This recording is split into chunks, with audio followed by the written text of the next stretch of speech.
Hi, I'm Mr. Simons, and in this video we're going to look at how to use the video conferencing tool Zoom for a slightly different purpose. What we're going to do is we're going to use Zoom to create short tutorial videos that can then be shared with students now and into the future. So we'll use all of the existing functionality of Zoom. You can use the free version for this process, and that what we'll do is we'll set up a meeting, we'll record it as if we're teaching a class, and then save that and then post that onto a learning management system like Google Classroom. This is a really great process because then you always have this resource to use with students to help with their understanding whenever this relevant piece of content comes up. And best of all, it's free. Anyway, it's a relatively simple process, but there's a couple of steps involved. So let's get stuck into it. Okay, so here we are at click on new meeting, and there I am. So it's using the webcam. So I will join with my computer audio, so I can see that my audio is there nicely, and obviously I can see myself through the webcam here. So this is just a normal setup for a Zoom meeting that you're probably familiar with. So what's going to be different here is that rather than inviting anybody or bringing anyone here, what I'm just going to do is I'm going to start recording. So now the session is recording, and what I'll do is I will just treat this like this is a classroom. So I'll say, hi students, today we are learning about the difference in demand versus supply. So a bit of an intro, bit of a preamble, and then what I might do is, in terms of my lesson delivery, is then I will go share screen and I'll go whiteboard. And then what I can do is I can use the pen or I can use the text. I find the text a little bit neater. And so I can just expand this out. I can just start going in terms of, so we say that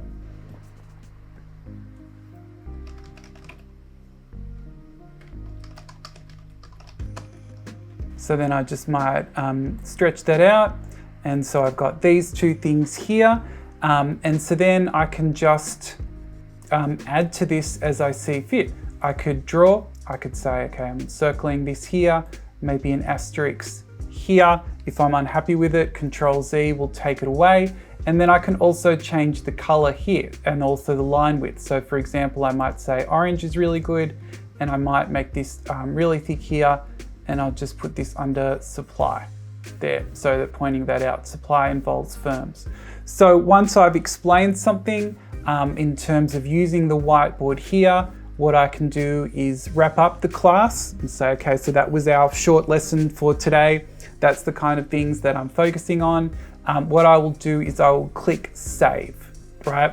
The important step here is that if I save that whiteboard will be saved as a file that I can then share with students later. So then I will close it. I will stop sharing.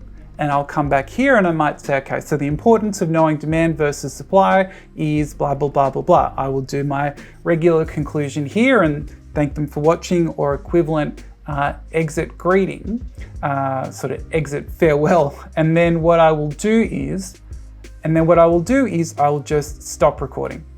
And you can see here it says the recorded file will be converted to MP4 when the meeting ends. Well, let's have a look at what that process looks like. So I can end the meeting because I've delivered the lesson. I'm all done here. So I go end meeting, just end meeting for all. And so what's going to happen here is you can see that it's going to start converting that meeting recording. So 11, 15, 18. I'm just going to fast forward this so you can see that. And so then you can see here that I've got a couple of really useful things put together. First thing is you can see I've got audio only, playback. If you look here, this Zoom_0, that this is the video that we just recorded. So you can see me there, you can hear me. So there's the stuff we did on the whiteboard. And you can see that it saves it in a really nice format. So here's me talking on this side of the screen. Here's the whiteboard here with me going through the bits of work, and that students would be able to view that to help with their learning. So let's just go X out of this. And then also what's great is that they've saved the whiteboard too. So that what I can do is just put those two things together and students are able to look at that content to help with their learning. And all of this I find is saved in the documents section. go Documents, Zoom. This is where all of them are saved. I've done quite a bit and it's saved in date order, so you're able to find it that way. So what I could do then, I'm here in my test class, and what I can do is I can add files, and then I can go back to here, say, okay, the whiteboard and the Zoom, put them there, upload that.